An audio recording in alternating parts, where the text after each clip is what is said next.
Si vous voulez pas avoir un trépied qui soit plein de terre, eh ben vous faites pas des photos en automne.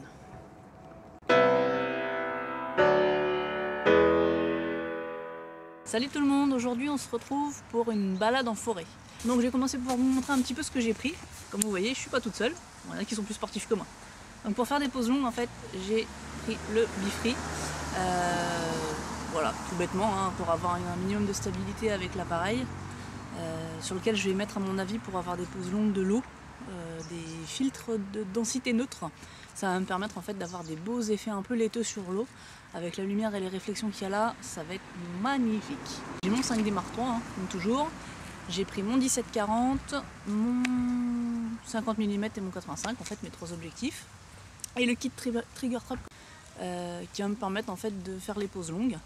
Donc voilà, je vous emmène avec moi. Donc premier spot photo, il est devant moi donc vous ne voyez pas. Ça rend pas super comme ça. Je vais m'installer, je vais mettre le trépied, tout ce qu'il faut. On a des armes, j'ai un gorillapod. On va essayer de faire quelque chose pour que vous voyez ce que je fais. Et puis on va voir ce que ça donne avec, sans les filtres, ce qu'on peut faire. Donc là, j'ai allumé l'appareil, il me dit qu'il n'y a pas de carte. C'est pas con, j'en ai une, je vais la mettre tout de suite. Me voilà de retour, donc ça y est, j'ai inséré la carte mémoire, ce qui peut aider. J'ai fait vite fait l'horizontalité en fait, vu qu'il y a pas une boussole, mais un niveau sur l'appareil. Donc au niveau des réglages, je suis à F22, j'ai toujours laissé mes ISO à 100. J'aime bien avoir les plus bas ISO possibles. Et je suis à 1/200e. Et je me rends compte en fait que ma photo elle est noire. On est pas mal. Par contre la composition, on peut vraiment mieux faire. Donc quand c'est comme ça en fait je me mets en ce qu'on appelle le live view. Ça permet d'avoir la photo directement sur l'écran. Et au niveau des réglages c'est beaucoup plus pratique. Ouais, ça rend pas grand chose en fait. Le spot est pas si bien que ça. Donc je vais emballer mon manteau, fermer le sac, prendre l'appareil, le trépied et on va aller un peu plus loin. Donc on est reparti. Ouais, donc comme je vous disais, le spot précédent n'était pas super sympa. J'ai pas trouvé grand intérêt en tout cas pour moi. J'ai déjà des photos en tête en fait. J'espère pouvoir les faire et réussir à les faire comme je veux. Parce qu'entre souvent ce qu'on veut faire et ce qu'on réussit à faire, il peut y avoir des fossés. Je sais pas si vous en avez les mêmes expériences. Donc voilà, je me suis arrêtée. Je vais essayer de faire une photo en fait, jusque là tout va bien, en format paysage. Je suis en train de faire de la photo de paysage, vous allez me dire c'est... Non, pas en format paysage justement, en format portrait. Parce que la photo de paysage, on a souvent le format paysage, hein, format de base on va dire de ce rectangle, pardon. Et je vais mettre mon appareil, donc mon écran, tout ce qu'il faut, en format portrait. Donc on est comme ça, pour essayer de faire quelque chose de sympa avec toute la profondeur qu'il peut y avoir dans le chemin dans lequel je suis. Parce que je trouve ça super beau. Et en fait, je lui demanderai avant de le mettre, mais il y a un photographe que j'aime beaucoup qui s'appelle Craig McCormick. Je vous laisse aller voir sa chaîne YouTube d'ailleurs, hein, il en a une, c'est Destructive Pixel. Il est anglais je crois, il vit à Shanghai et il a fait une photo en fait, vous l'avez peut-être déjà vu, des Fairy Glen en Irlande avec ce genre de lumière un petit peu, bon un peu retravaillé aussi, mais qui est juste magnifique. Et je sais pas si j'arriverai un jour à son niveau, mais en tout cas je m'en inspire et j'aimerais tenter de faire quelque chose qui soit un petit peu dans le même style. Je vais mettre mon trépied en position haute, tout à l'heure il était en position basse, donc regardez ce que j'appelle la position haute. Et forcément, la photo que je veux, elle est en position basse. Donc c'est reparti pour le réglage. Et les réglages dont j'avais besoin et tout compte fait le trépied, vous allez voir, il est dans cette position basse. Voilà. Donc en fait j'ai inversé la colonne du milieu, qui est juste là. Donc, je l'ai démonté, je l'ai inversé, ça me permet en fait d'avoir, pour la photo que j'ai réussi à faire, que vous allez voir, l'appareil en fait qui soit le plus près du sol possible, sans avoir à le mettre par terre. Parce que bon, je suis pas non plus fan de mettre les choses par terre. Et en plus de ça, avec le côté humide, même si l'appareil est tropicalisé. Voilà, je voulais pas tenter le diable. En fait, ça rend super bien. À l'œil nu, ça rend pas mal, mais sans plus. Et en fait, j'ai posé l'appareil. Voilà, j'ai tout mis comme il faut. Je l'ai laissé retourner comme vous l'avez vu juste avant. Ça permet, comme je vous disais, donc d'être vraiment plus à plat. J'aime beaucoup ce genre de choses. Et la photo que ça donne, c'est juste incroyable, je trouve. Ça se voit pas super bien, hein, mais je vous le mets après. Donc en fait, les reflets sur l'eau, j'ai même pas besoin de mes filtres. Là, pour l'instant, ce que j'ai, c'est vraiment super en fait. J'aime beaucoup. Donc au niveau réglage, je suis à 1/4 de seconde, f13 et ISO 100. Donc c'est plutôt pas mal. 1/4 de seconde, effectivement, sans trépied, vous avez rien. Hein, parce qu'au niveau de la focale, je suis entre 17 et 20. Donc ça me permet d'avoir quand même vachement de profondeur. Je vais essayer d'avoir en fait une ouverture beaucoup plus petite. Donc je vais aller vers les f 18, 20, 22 si je peux. Parce que ça va me permettre d'avoir une profondeur de champ beaucoup plus importante. Alors je sais pas si ça va me donner quelque chose d'équivalent. Donc en ayant une ouverture plus petite, moins de lumière va rentrer. Je pense que je vais être à 1/3 de seconde en fait. On va passer à 0, vous savez le 0 avec les 2 guillemets et le 3. Donc c'est ça, 1/3 de seconde. Voire en dessous. Donc une vitesse un peu plus rapide. Donc là le trépied en fait je le mets, j'appuie sur le bouton et je bouge plus. Parce que pour l'instant j'ai tout ce qu'il faut dans le sac. Mais j'ai pas forcément besoin du kit trigger trap parce que c'est sympa mais il faut quand même l'installer un minimum. Donc voilà, donc je vais voir ce que ça donne.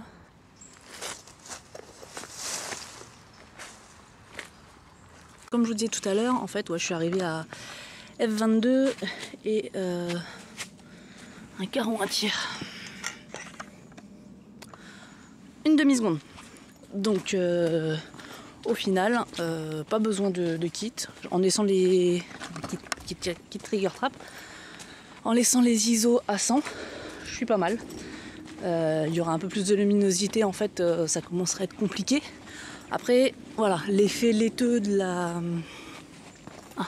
l'eau, je ne l'ai pas créé sur cette photo-là. Si je veux le créer, je suis obligée, parce que si on passe à 1, 2, 3 secondes, là, en fait, le risque, c'est qu'il y a trop de lumière qui rentre sur le capteur. Donc la photo, elle est cramée. Je m'installe, mais en fait, ce que je vais faire, c'est que je vais remettre le trépied et la colonne que j'avais mise à l'envers. Je vais la remettre dans le bon sens. Alors, si vous tombez, c'est pas de ma faute. Il y a plein de verre. Je sais plus comment ça s'appelle. Hop. C'est la forêt, c'est humide. Donc voilà. J'ai accroché ça comme j'ai pu. Donc en fait, ce qu'on fait, c'est qu'ici, vous avez une sorte de petit bouchon. Et on vient l'enlever. On dirait presque qu'on débouche une bouteille. Là, la colonne, donc, je vais bien mettre. Aïe, je vais le mettre en position un peu plus haute pour éviter de me péter le dos. Ce qui est le but quand même. Hop. Donc dites-moi dans les commentaires s'il y en a qui ont du free, si vous le trouvez pratique ou pas. Moi ça va. Il y a encore, j'ai lâché juste avant que tous les systèmes soient à vis en fait comme ça. Donc là moi je clip, je déclipe. Perso je préfère. Apparemment les systèmes à vis, à vissage de colonne, désolé vous ne voyez pas, sont beaucoup plus pratiques. Moi perso je suis pas très convaincue. On dévisse ici le pas de vis de la colonne à régler. Hop. Et voilà, je me retrouve avec une perche à selfie. Donc je règle tout bien. Et là en fait vous avez le petit pas, je ne sais pas si vous allez le voir, argenté. Qui permet de bloquer la colonne. Donc la colonne, je la remets. Et voilà, c'est pas plus dur que ça. Et je remets juste le petit bouchon sur le dessous. Je sais pas trop à quoi il sert, mais bon, ça fait plus esthétique, je pense, surtout. Et voilà, c'est fait. Il n'y a plus qu'à aller faire la photo que vous voulez. Réglage précédent, en fait, bah forcément, ils sont pas bons. Ma photo, elle est un petit peu trop sombre, comme vous pouvez le voir. Donc, F22, Je vais essayer en fait d'augmenter le temps de pause et pas toucher à la profondeur de champ. Parce que là en fait ce que j'ai c'est, je sais pas si vous l'avez vu avec le petit, ce que vous venez de voir, c'est un petit peu clair, mais moi il me faut plus de clarté sur ma photo, donc peut-être que je vais mettre un filtre. Et voilà les amis, comme vous pouvez le voir, j'ai remis le pull parce que le soleil s'est caché. Donc forcément tout de suite il fait un tout petit peu plus frais. Il fait pas encore froid, mais bon, on va éviter d'être malade. Donc voilà, les petites photos sur le pont avec l'eau, je pense que ça va rendre très très bien. Là je longe en fait le petit cours d'eau qui va atterrir dans un étang. Et on va voir ce que ça donne. Je cherche le chêne dont je vous parlais tout à l'heure. Je sais pas si c'est un chêne en fait. L'arbre jaune. Et en même temps j'essaie de trouver des endroits où je pourrais me mettre. En fait, je voudrais mettre vraiment au ras de l'eau, sans tomber dedans. Et là, ça m'a l'air pas mal. Mais il n'y a plus trop d'intérêt à faire une photo. Enfin moi je vois pas... Oh si, je peux peut-être essayer. Qu'est-ce que vous en pensez? Derrière moi, l'eau. On va tenter. En fait je suis à 1 seconde f22 ISO 160. On va mettre tout ça droit. Je suis en train de mettre en fait le niveau pour être dans l'axe, parce que là je le suis pas du tout, hein. Il est comme ça l'appareil. Voilà, je suis à peu près droite. En fait là le but c'est d'avoir le cours d'eau qui soit plus ou moins en diagonale sur la photo, parce que ça va aller au niveau de la composition, ça va permettre en fait d'attirer le regard vers ce qu'on veut. Donc si le cours d'eau passe genre bien à l'horizontale, comme un horizon, ou bien à la verticale, ça peut être sympa, ça peut donner des effets, mais ça attire pas plus le regard que ça. Alors que là en fait j'essaye de le faire aller du bas droite vers le haut gauche de l'image. Éventuellement, idéalement, il faut la retourner pour aller du bas gauche vers le haut droit, parce que tous les pays occidentaux on lit de gauche à droite, et ça va nous permettre en fait d'attirer la photo et d'avoir un intérêt plus important en fait. Donc j'essaye de faire ça. Je m'y mets, hein. Je suis comme vous sur certaines choses, sur beaucoup de choses. Je découvre, je tâtonne. C'est aussi pour ça que je vous emmène avec moi. Si ça peut vous aider, pourquoi pas. Et donc, voilà. C'est pas mal. Je pense que je la recadrerai. Alors il y en a qui disent surtout pas recadrer des photos. Moi ça me dérange pas, j'aime beaucoup le format carré. Pour les paysages, le format 16/9. On peut faire plein de trucs en recadrant une photo, lui donner beaucoup plus, je pense, d'impact. Vous allez voir, c'est vraiment la couleur de l'automne. Voilà, le grand arbre qui est là, juste derrière moi, au-dessus de ma tête. Il est juste magnifique. Donc je sais pas où je vais me mettre pour le photographier. Je sais même pas si avec le 17 mm je vais avoir assez de recul. Bon, on va essayer, hein, d'une façon ou d'une autre, on est là pour ça. Donc là j'ai laissé les réglages précédents. Eh, c'est pas mal en fait, regardez.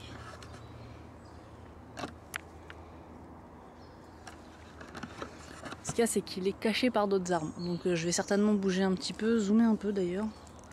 On va commencer par zoomer. Je vous montre rapidement quelque chose. Je vous parlais il y a quelques secondes de la composition avec l'eau. Là ça va être la même chose avec le chemin. Alors je sais pas si vous allez le voir sur la photo. Vous voyez le chemin, il est juste ici. Il y en a un autre qui va là et l'arbre est en haut. Si je laisse cette composition là, le souci c'est que le chemin est sur la droite de l'image, il est droit. Donc je vais essayer je vais me bouger un petit peu pour qu'il soit mis un peu en diagonale. Et de cette façon là en fait, le chemin de la forêt va amener vers l'intérêt en fait de mon image, qui va être ce bel arbre tout orange. Je sais d'ailleurs même pas ce que c'est comme arbre, mais enfin voilà, pour essayer de lui donner un côté très grand, très majestueux. Et en plus de ça en fait le chemin qui est un petit peu plus foncé, les feuilles à terre sont un peu plus marron que les feuilles qui sont dans l'arbre, qui sont plus vers l'orange. Ça va donner en fait un intérêt, comme je vous disais tout à l'heure, supplémentaire à l'image, et ça va amener votre regard vers le sujet que je veux vous montrer. Voilà, donc je me suis installée et là en fait j'ai un problème qui n'en est pas en fait, c'est que avec les reflets de l'eau et les nuages, le ciel est très clair, donc il est cramé. Donc ce que je vais faire, c'est que je vais rajouter mes filtres qui sont là, dont un filtre polarisant. L'avantage du filtre polarisant, c'est que les nuages, je vais pouvoir les récupérer. Donc j'ai commencé par ce filtre et ensuite on verra le reste, si c'est utile ou pas. Donc par contre, vu que j'ai un diamètre de 70 ou 72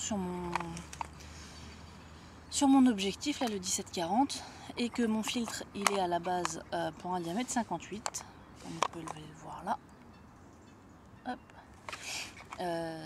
je peux pas le mettre en fait. Donc ce que j'ai fait, c'est que j'ai acheté des petits adaptateurs.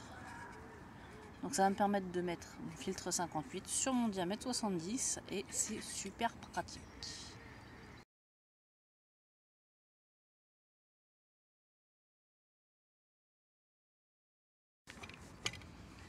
Et voilà, c'est installé tout bêtement. Donc en fait c'est un 77 mm hein, le diamètre de cet objectif là. Et on va voir ce que ça donne. Et voilà, j'ai fini. Donc c'est la fin de ce vlog. Je viens de tout remballer, tout est dans mon dos, le trépied dans sa pochette. Et je retourne à la voiture.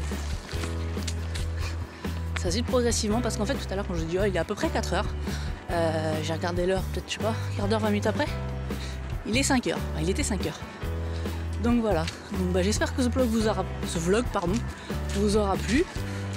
Comme je vous disais tout à l'heure, n'hésitez pas à me dire dans les commentaires. Abonnez-vous si ça vous plaît. Pour que je continue à faire ce que je fais. Aimez la vidéo si elle vous a plu. Et puis je vous dis à très bientôt. Bye bye.